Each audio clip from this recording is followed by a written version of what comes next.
உங்களுக்கு தெரியுமா, இயேசுவின் முழு உடலும் ஒரு கைத்தறி ஆடையில் 3D ஃபோட்டோ நெகட்டிவாக பதிவு செய்யப்பட்டுள்ளது என்று மறுபடியும் கூறுகிறேன். இயேசுவின் முழு உடலும் 2000 வருடங்களுக்கு முன்னால் இருந்த ஒரு கைத்தறி ஆடையில் 3D ஃபோட்டோ நெகட்டிவாக பதிவு செய்யப்பட்டு உள்ளது.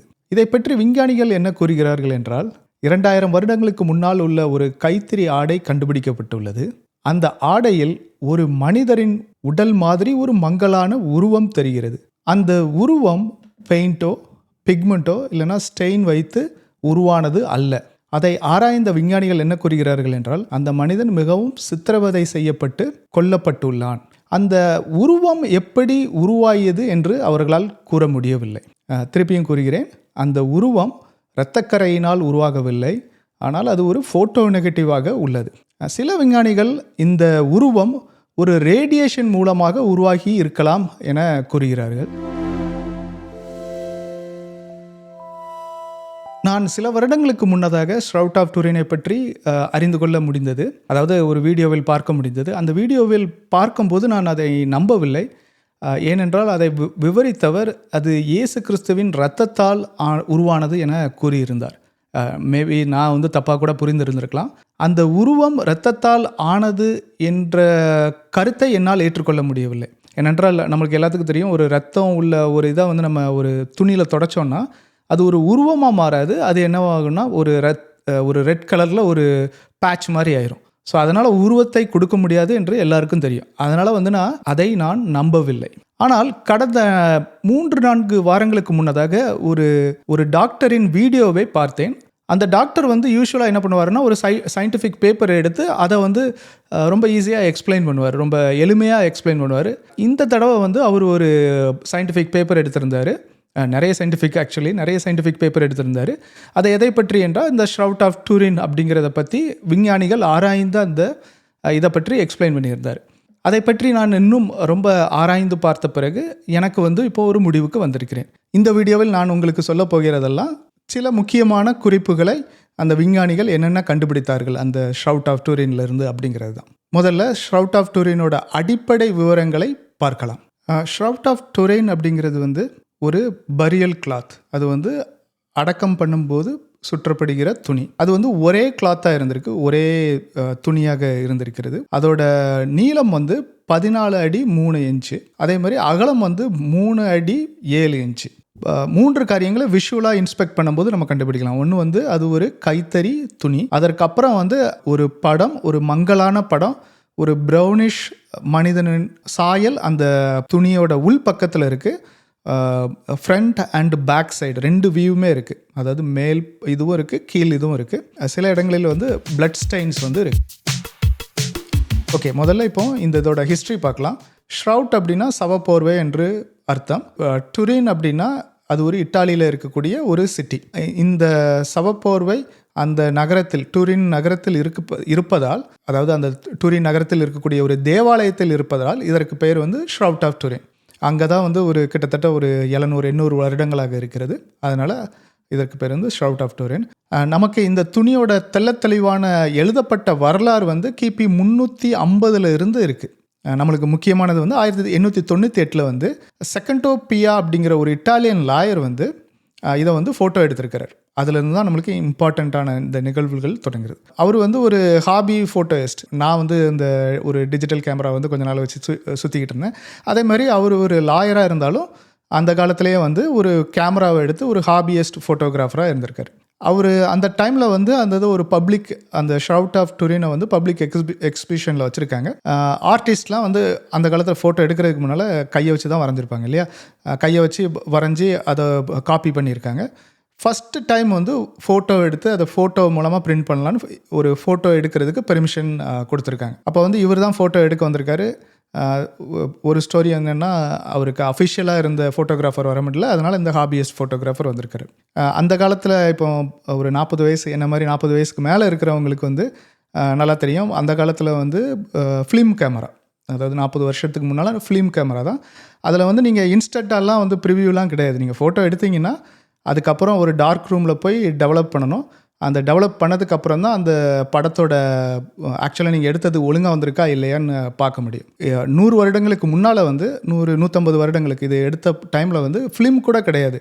ஒரு கிளாஸ் பிளேட்டை வச்சு அவங்க ஃபோட்டோ எடுக்கிறாங்க. அதுக்கப்புறம் அந்த நெகட்டிவை வந்து டார்க் ரூமில் போய் தான் அவங்க டெவலப் பண்ணதுக்கப்புறம் தான் பார்க்க முடியும். ஸோ இவர் எடுத்தவர் வந்து ஒரு டார்க் ரூமில் போய் அந்த ஃபோட்டோவை பார்த்துருக்காரு. நீங்கள் இந்த இமேஜை பார்த்தீங்கன்னா தெரியும். இதுதான் வந்து நார்மலாக ஹியூமன் பார்க்கும்போது, ஒரு மனிதன் பார்க்கும்போது இந்த மாதிரி தான் இருந்திருக்கு. அவர் ஃபோட்டோ எடுத்து அதை பார்க்கும்போது எப்படி தெரிஞ்சிருக்குன்னா, ஒரு அந்த டார்க் ரூமில் அந்த இதை நெகட்டிவாக தெரிஞ்சிருக்கு. அப்போ வந்து அவர் வந்து ஷாக் ஆகியிருக்காரு. வா, இவ்வளோ ஒரு தெளிவாக தெரியுது அப்படின்னு. அவரோட ஒரு டெஸ்டிமனி என்னன்னா, அது வந்து அவரை பார்த்து ஷாக் ஆகும்போது அது கீழே கூட ஆல்மோஸ்ட் அதை கீழே போட போயிட்டார் அந்த கிளாஸ் பிளேட்டை. நீங்கள் பார்த்துருந்தீங்கனாலும் உங்களுக்கு வந்து ஷாக் தான் வந்திருக்குன்னு நினைக்கிறேன்.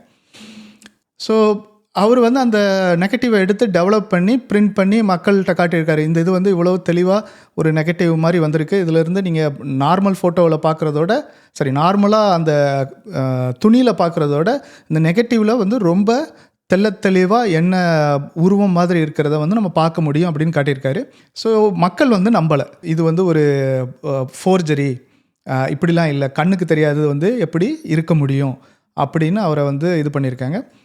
இது ஒரு 30 வருஷமாக அவரை வந்து அலக்கழிச்சிருக்கு. ஏன்னா அவர் ஒரு லாயராக இருந்திருக்காரு. அந்த லாயருடைய ஒரு ட்ரஸ்ட்டு எல்லாமே போயிடுச்சு இவரோட இந்த ஃபோட்டோகிராஃபர். இவரும் வந்து நான் வந்து உண்மையாக தான் எடுத்திருக்கேன், இது நான் எதிலும் ஃபோர்ஜரி பண்ணல அப்படின்ட்டு இருக்காங்க. ஸோ அதுக்கப்புறம் 1930 வந்து ஒரு ஆக்சுவல் ப்ரொஃபஷனல் ஃபோட்டோகிராஃபரை வச்சு திருப்பி அதை ஃபோட்டோ எடுக்கிறதுக்கு ஒரு அனுமதி கொடுத்துருக்காங்க. ஸோ அந்த ப்ரொஃபஷனல் ஃபோட்டோகிராஃபர் திருப்பி ஃபோட்டோ எடுத்து அந்த ஃபோட்டோவும் சேமாக இவர் அந்த இதில் இருந்ததை கன்ஃபார்ம் பண்ணுது. அதனால் வந்து எல்லோரும் திருப்பி ஃபைனலாக வந்து அக்செப்ட் பண்ணிக்கிடுறாங்க.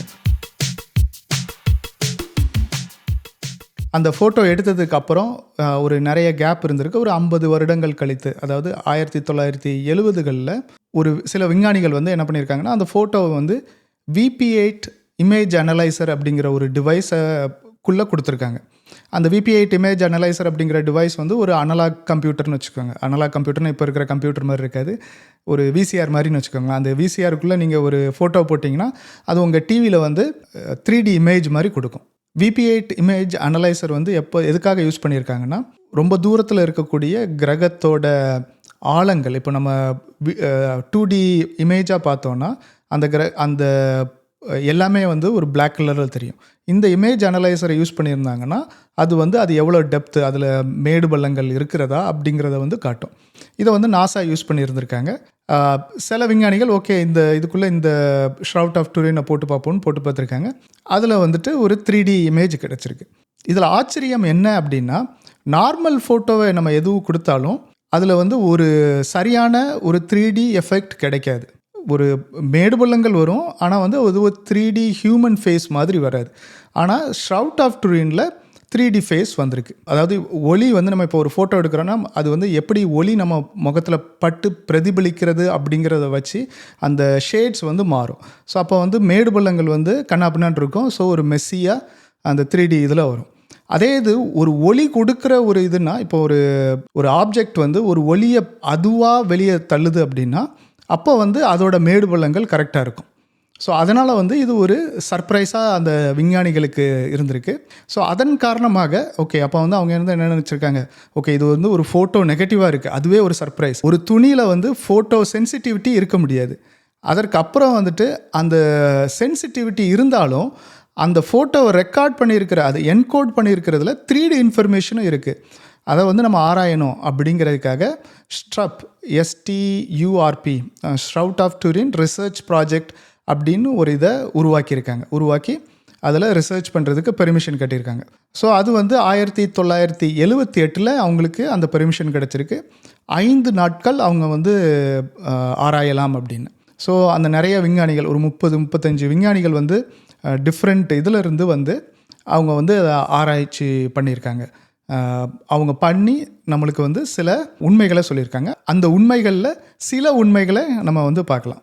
முதல்ல வந்து நம்ம அந்த இமேஜில் இருந்தே கண்டினியூ பண்ணலாம். அந்த இமேஜில் நம்ம ஃபஸ்ட்டு என்ன பார்த்தோம்னா, அது ஒரு ஃபோட்டோ நெகட்டிவ், அதுக்கப்புறம் அதில் 3D எஃபெக்ட் இருக்குது. அதுக்கப்புறம் வந்து அந்த இதை வந்து நீங்கள் ஒரு ஆர்ட்டுன்னு எடுத்துக்கிட்டிங்கன்னா, அந்த ஆர்டிஸ்ட் வந்து அனலைஸ் பண்ணிட்டு என்ன சொல்லியிருக்காங்கன்னா, அதில் எந்த ஒரு ப்ரஷ் ஸ்ட்ரோக்கும் இல்லை, அப்படின்னு சொல்லியிருக்காங்க. நான் ஒரு ஆர்டிஸ்ட் இல்லை, அதனால் எனக்கு வந்து ஒரு படத்தை பார்த்து எப்படி ப்ரஷ் ஸ்ட்ரோக்கை வச்சு எப்படி கண்டுபிடிப்பாங்க அப்படிங்கிறது எனக்கு தெரில. ஸோ அவங்க என்ன சொல்கிறாங்கன்னா, ப்ரஷ்ஷை வச்சு பண்ணலை, ப்ரஷ்ஷை வந்து அதாவது ப்ரஷ் ஸ்ட்ரோக்னால் ப்ரஷ்ஷோ இல்லைனா ஒரு துணியை வச்சோ அவங்க பண்ணலை, எந்த ஒரு டைரெக்ஷனும் இல்லைன்னு சொல்கிறாங்க. அது வந்து எல்லாமே டைரெக்ஷன் இல்லாமல் இருக்குதுன்னு சொல்கிறாங்க.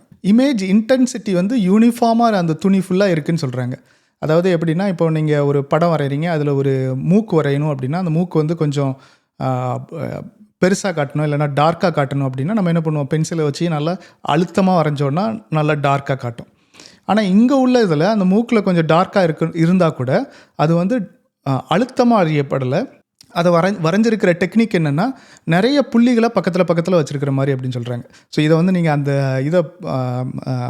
அந்த பேப்பரை எடுத்து ரீட் பண்ணிங்கன்னா தெரியும். இந்த டெக்னிக்கை வந்து வரைகிறது கூட இப்போ ரீசெண்டாக தான் கண்டுபிடிச்சிருக்காங்க. ஆனால் அந்த டாட்ஸ் வந்து ரொம்ப சின்னதாக இருக்குது, அது மனித கைகளால் வரைய முடியாது அப்படின்னு சொல்கிறாங்க.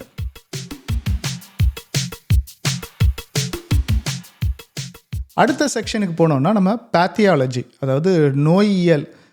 அவங்க என்ன சொல்கிறாங்கன்னா, இந்த இதில் வந்து சில இடங்களில் வந்து பிளட் ஸ்டெயின்ஸ் இருக்குது. இந்த திருப்பியும் சொல்கிறேன், இந்த உருவம் வந்து உருவானது வந்து அவங்க இதை கண்டுபிடிக்க முடியலை, ரேடியேஷன் சொல்கிறாங்க.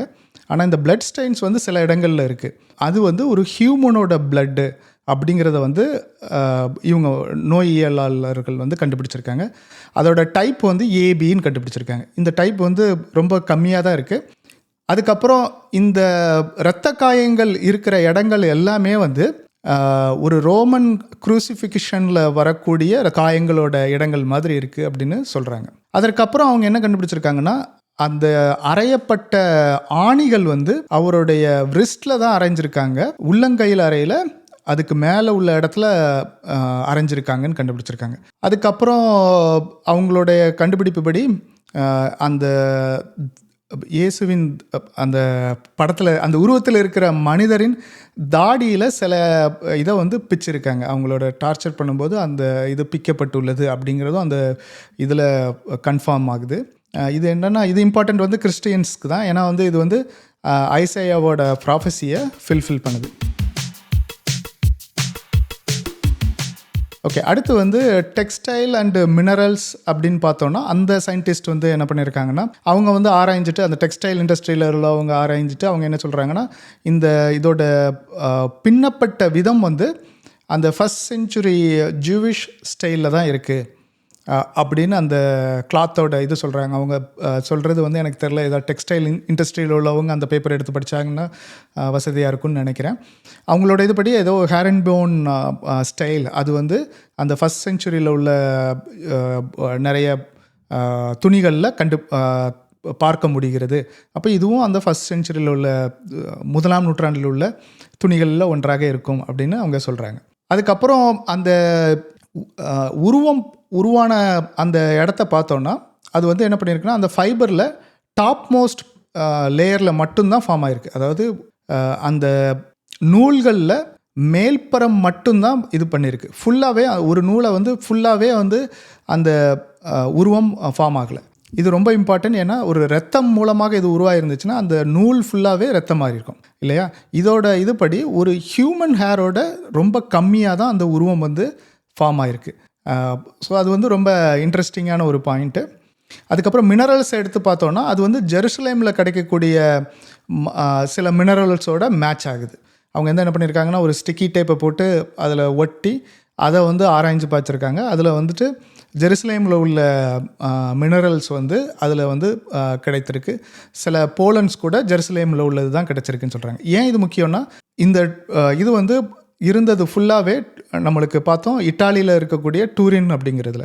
அப்போது எப்படி ஜெருசலேமில் உள்ள அந்த மினரல்ஸ் வந்து அதில் வந்தது அப்படிங்கிறது ரொம்ப முக்கியமான கேள்வி. ஸோ இது வரைக்கும் நம்ம பார்த்ததில் வந்து சில சயின்ஸ் மெத்தடாலஜியை வந்து நம்ம பார்த்தோம். பேத்தியாலஜி, மினரல்ஸ், அதுக்கப்புறம் டெக்ஸ்டைல் அண்ட் ஸோ ஆன்.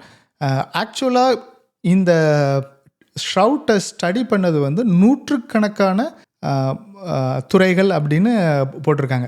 இதை வந்து ஒரு சிண்டானாலஜி அப்படின்னு ஒரு தனி ஏரியாவை வந்து இப்போது ஒதுக்கியிருக்காங்க. எப்படி வந்து பயாலஜி இருக்கோ அதே மாதிரி இதை வந்து சிண்டனாலஜி அப்படின்னு ஒதுக்கியிருக்காங்க.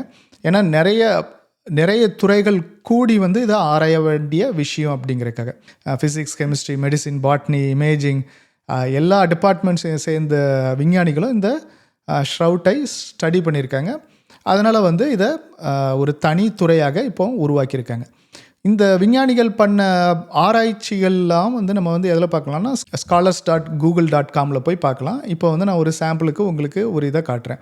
நீங்கள் scholars.google.com போயிட்டு அதில் ஷ்ரவுட் ஆஃப் டூரின் போட்டு சர்ச் பண்ணிங்கன்னா நம்மளுக்கு வந்து நிறைய ரிசல்ட்ஸ் வரும். அதில் வந்து பியர் ரிவ்யூடுன்னு போட்டிங்கன்னா, பியர் ரிவ்யூடு ஆர்டிக்கல் அப்படின்னு போட்டிங்கன்னா அங்கே வந்து பப்ளிஷ் பண்ண ஆர்டிக்கல் மட்டும் வரும்.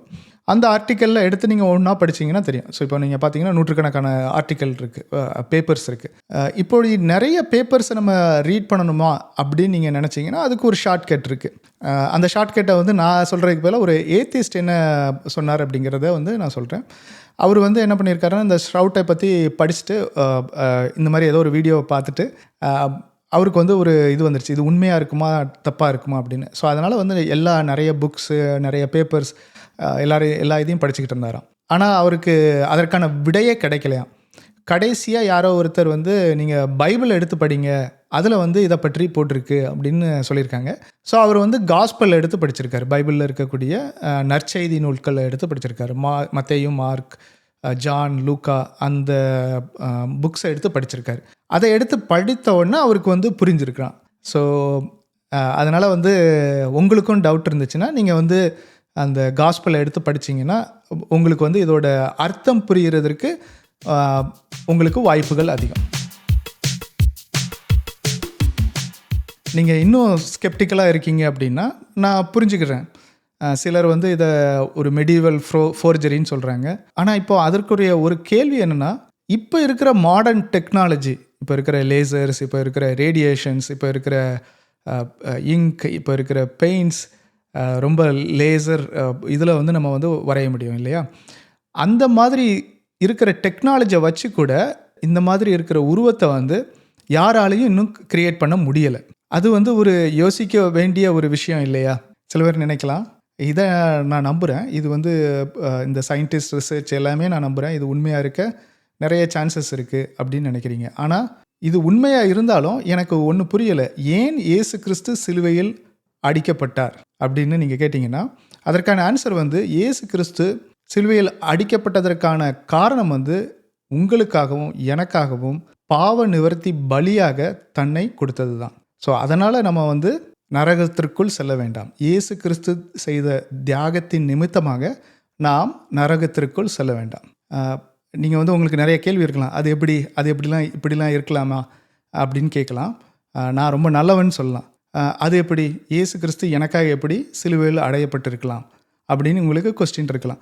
அந்த மாதிரி கொஸ்டினை வந்து சால்வ் பண்ணுறதுக்கு இது ஒரு நல்ல தருணம். ஏன்னா இயேசு கிறிஸ்துவின் சிலுவையில் அறையப்பட்டு உயிர் தெளிதலை கிறிஸ்தவர்கள் இந்த வருகிற 20ஆம் தேதி நடக்கப் போகிற சர்ச் சர்வீசஸில் வந்து கொண்டாடுவாங்க.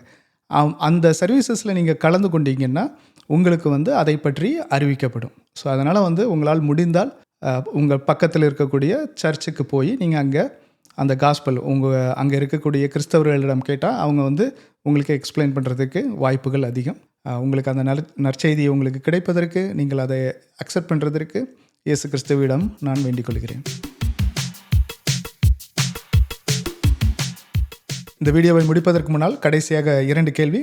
முதல் கேள்வி வந்து, இந்த மாதிரி ஒரு சயின்டிஃபிக் எவிடன்ஸ், அதாவது கிறிஸ்தவர்களின் முக்கியமான போதனை என்னென்னா கிறிஸ்து உயிர் தெளிந்தார் என்பது, அதற்கான சயின்டிஃபிக் எவிடன்ஸாக இந்த ஷ்ரவுட் ஆஃப் டூரினை வைத்துக்கொள்ளலாம். இந்த மாதிரி வேறு எந்த ஒரு எவிடன்ஸும் வேறு எந்த மதத்திற்கும் நான் பார்த்ததில்லை. மேபி நான் ஒரு கிறிஸ்தவனாக இருப்பதனால் எனக்கு ஒரு பயாஸ் இருக்கலாம்.